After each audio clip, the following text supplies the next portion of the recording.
नमस्कार प्रिय विद्यार्थियों, मैं नरेश कुमार डाल्टन क्लासेज में आप सभी का स्वागत करता हूं। आज हम करने जा रहे हैं कक्षा छठी का चैप्टर छठा, जिसका नाम है हमारे चारों ओर के परिवर्तन। तो इस चैप्टर की एक्सरसाइज अभ्यास के प्रश्न और सभी प्रश्न उत्तर जो मुख्य हैं वो आज हम इसके अंदर पढ़ेंगे। तो प्रिय विद्यार्थियों, आगे चलने से पहले अगर आपने हमारे चैनल को सब्सक्राइब नहीं किया है तो सब्सक्राइब ज़रूर कीजिए ताकि आपको हमारे वीडियो मिलते रहें। चलिए अब पहले प्रश्न पर हम चलते हैं। प्रश्न नंबर 1, जब आप जलमग्न इलाके में घूमते हैं तो आपकी पोशाक को मोड़कर उसकी लंबाई कम कर लेते हैं। जब आप कहीं जल भरा हुआ है उस इलाके में जाते हैं तो आप अपनी पोशाक की मोड़कर लंबाई कम कर लेते हैं। क्या इस परिवर्तन को उत्क्रमित किया जा सकता है? अब प्रिय विद्यार्थियों, परिवर्तन दो प्रकार का हम इस पाठ के अंदर मुख्य तौर पर पढ़ेंगे। एक तो वो उत्क्रमित और दूसरा अनुत्क्रमित। उत्क्रमित वो होता है जो वापस उसी अवस्था में लाया जा सकता है। जैसे ये पोशाक हमने मोड़कर उसकी लंबाई कम कर ली, क्या हम उसको दोबारा सीधी कर सकते हैं, उसी लंबाई तक कर सकते हैं? तो इसका उत्तर देखिए, हाँ। पोशाक की लंबाई को फिर से उसे खोलकर या उधेड़कर बढ़ाया जा सकता है, इसलिए यह परिवर्तन उत्क्रमित है। इसलिए परिवर्तन कैसा है? उत्क्रमित है, जिसे वापस उसी अवस्था में लाया जा सकता है। प्रश्न नंबर 2 पर हम चलते हैं। अकस्मात आपका प्रिय खिलौना टूटकर गिर जाता है। आपका कोई खिलौना है वो टूटकर गिर जाता है। आप कतई इस परिवर्तन को नहीं चाहते थे। आप इस परिवर्तन को नहीं चाहते थे। क्या यह परिवर्तन उत्क्रमित किया जा सकता है? इसका उत्तर देखिए, नहीं, इस बदलाव को उत्क्रमित नहीं किया जा सकता। अगर आप चाहते ही नहीं है कि मेरा खिलौना टूट जाए तो इसका मतलब वो दोबारा नहीं जोड़ा जा सकता है, उसी प्रकार नहीं किया जा सकता है, उसे उत्क्रमित नहीं किया जा सकता है। तो इसका उत्तर यही होगा, नहीं, इस बदलाव को उत्क्रमित नहीं किया जा सकता है। अगले प्रश्न पर हम चलते हैं। नीचे दी गई सारणी में कुछ परिवर्तन दिए गए हैं।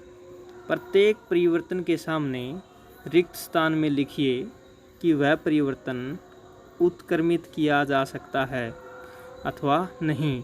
तो इस सारणी के अंदर कुछ परिवर्तन दिए हुए हैं, वो आपको बताने हैं कि वो उत्क्रमित किए जा सकते हैं या नहीं। उत्क्रमित का मतलब वापस उसी अवस्था में वो लाए जा सकते हैं या नहीं। तो देखिए, हम सीधे उत्तर पर ही चलते हैं। लकड़ी के टुकड़े चीरना, हमने लकड़ी को काट दिया, इसको उत्क्रमित किया जा सकता है क्या? नहीं किया जा सकता। आइसक्रीम का पिघलना, आइसक्रीम पिघल गई तो उसको वापस हम जमा सकते हैं, तो इसको उत्क्रमित किया जा सकता है। चीनी का जल में घुलना, चीनी को जल में घोल दिया तो वापस जल से चीनी हम प्राप्त कर सकते हैं, ये परिवर्तन भी कैसा है? उत्क्रमित किया जा सकता है। खाना पकाना, खाना हमने पका दिया है तो वापस उस खाने को कच्चा कर सकते हैं क्या? नहीं कर सकते, तो इसका मतलब उसको उत्क्रमित नहीं किया जा सकता है।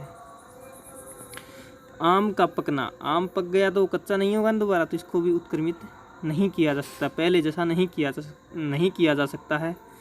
दूध का दही में जमना, अब दूध का दही बन गया तो दही से क्या दूध बन सकता है? नहीं बन सकता है। का उत्तर भी क्या आ जाएगा? नहीं आ जाएगा। तो उत्क्रमित का सीधा मतलब आपको क्या समझना है, जैसे हम बर्फ़ को पिघलाकर पानी बना देते हैं, जल बना देते हैं, जल को वापस, पानी को वापस ठंडा करके बर्फ़ बना देते हैं और बर्फ़ से वापस पानी बना देते हैं। तो यह परिवर्तन ऐसा है कि इसको वापस उसी अवस्था में लाया जा सकता है, इसलिए उसको उत्क्रमित किया जा सकता है, इसलिए इसे उत्क्रमित परिवर्तन कहते हैं। प्रश्न नंबर 4 पर हम चलते हैं। चित्रकारी करने पर ड्राइंग शीट में परिवर्तन हो जाता है। क्या आप इस परिवर्तन को उत्क्रमित कर सकते हैं? देखिए इसका उत्तर, अगर हम ड्राइंग शीट पर चित्र पेंसिल से बनाते हैं तो एक इरेजर क्या होता है? रबड़। इरेजर के साथ ड्राइंग को मिटाकर हम मूल ड्राइंग शीट को वापस पा सकते हैं। इस मामले में परिवर्तन उल्टा हो जाता है, मतलब वैसा ही हम कर सकते हैं, इसको उत्क्रमित कर सकते हैं। हालांकि अगर हम एक पेन के साथ चित्रकारी करते हैं तो मूल ड्राइंग शीट वापस प्राप्त नहीं की जा सकती, क्योंकि हम स्याही नहीं मिटा सकते, इसलिए इस मामले में परिवर्तन उत्क्रमित नहीं किया जा सकता है। तो इस प्रश्न में आपको याद रखना है कि जो ड्राइंग शीट पर हमने जो चित्रकारी बनाई है, अगर वो पेंसिल से बनाई है तो उसको उत्क्रमित कर सकते हैं, अगर वो चित्रकारी हमने पेन से बनाई है तो उसे उत्क्रमित नहीं कर सकते। अगले प्रश्न पर हम चलते हैं। उदाहरण देकर उत्क्रमित किए जाने वाले, उत्क्रमित न किए जाने वाले परिवर्तनों में अंतर स्पष्ट कीजिए। उत्तर देखिए, परिवर्तनों के बीच के अंतर को समझने के लिए या समझाने के लिए कुछ उदाहरण नीचे दिए गए हैं। यदि हम एक गुब्बारा फुलाते हैं तो उसके आकार में परिवर्तन आता है, हालांकि मूल गुब्बारे का आकार गुब्बारे में भरी हुई हवा को निकालकर प्राप्त किया जा सकता है। हमने गुब्बारा फुलाया तो गुब्बारे का आकार दोबारा प्राप्त करने के लिए उसकी हवा में निकालकर दोबारा आकार प्राप्त किया जा सकता है। इसका मतलब ये है कि जो परिवर्तन गुब्बारे को फुलाकर होता है उसे उल्टा किया जा सकता है, लेकिन यदि फुलाए जाने के बाद गुब्बारा फट जाए तो इसका मुंह आकार वापस नहीं किया जा सकता। यदि गुब्बारा फट जाता है तो वापस वैसी अवस्था में नहीं आता है। इस स्थिति में परिवर्तन उल्टा नहीं किया जा सकता है, तो ये आपको याद रखना है। अगला देखिए, यदि हम कागज़ के टुकड़े को मोड़ते हैं तो उसकी आकृति और आकार एक परिवर्तन से गुजरता है। इस मामले में मूल कागज़ का आकार वापस प्राप्त किया जा सकता है। इस प्रकार यह परिवर्तन उत्क्रमित है। हालांकि अगर हम कागज़ के टुकड़े को काटते हैं तो कागज़ के आकार में परिवर्तन को उल्टा नहीं किया जा सकता और ये परिवर्तन उत्क्रमित नहीं है। ठीक है, तो ये आपको कुछ उदाहरण याद रखने हैं कि उत्क्रमित किए जाने वाले और उत्क्रमित न किए जाने वाले। जैसे गुब्बारे को फुलाते हैं और हवा निकाल देते हैं तो उत्क्रमित हुआ, गुब्बारा फट जाता है तो उत्क्रमित न किए जाने वाला हुआ। इसी प्रकार कागज़ को मोड़ने वाला तो उसको वापस सीधा कर सकते हैं ना, तो उत्क्रमित हुआ।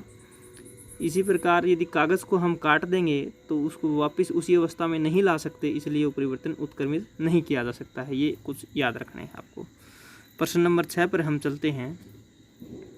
टूटी हुई हड्डी पर बंधी पट्टी के ऊपर doctor plaster of Paris POP, जो हड्डी टूटने पर जो प्लास्टर बांधा जाता है वो POP का होता है। किसका होता है? POP, plaster of Paris. P से प्लास्टर, O से ऑफ, P से पेरिस। ये एक प्रकार का केमिकल होता है प्लास्टर ऑफ पेरिस। जो छत के ऊपर जो POP करते हैं ना, ये वही POP है जिससे प्लास्टर किया जाता है। POP की एक मोटी परत चढ़ाई जाती है। हाथ टूटने पर एक मोटी परत चढ़ाई जाती है, सूखने पर वह कठोर हो जाती है जिससे हड्डी हिलती नहीं है। क्या POP में हुए इस परिवर्तन को उत्क्रमित कर सकते हैं? अब POP में क्या परिवर्तन हुआ? डॉक्टर क्या करता है? POP का एक लेप करता है, एक मोटी परत चढ़ाता है।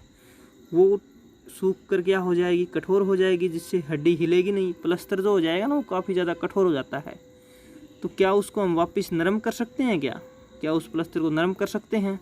क्या इस परिवर्तन को उत्क्रमित कर सकते हैं? ये प्रश्न है। तो उत्तर देखिए, जब प्लास्टर ऑफ पेरिस में पानी डाला जाता है तो वह किसी अन्य पदार्थ में परिवर्तित हो जाता है और सूखने पर कठोर भी हो जाता है।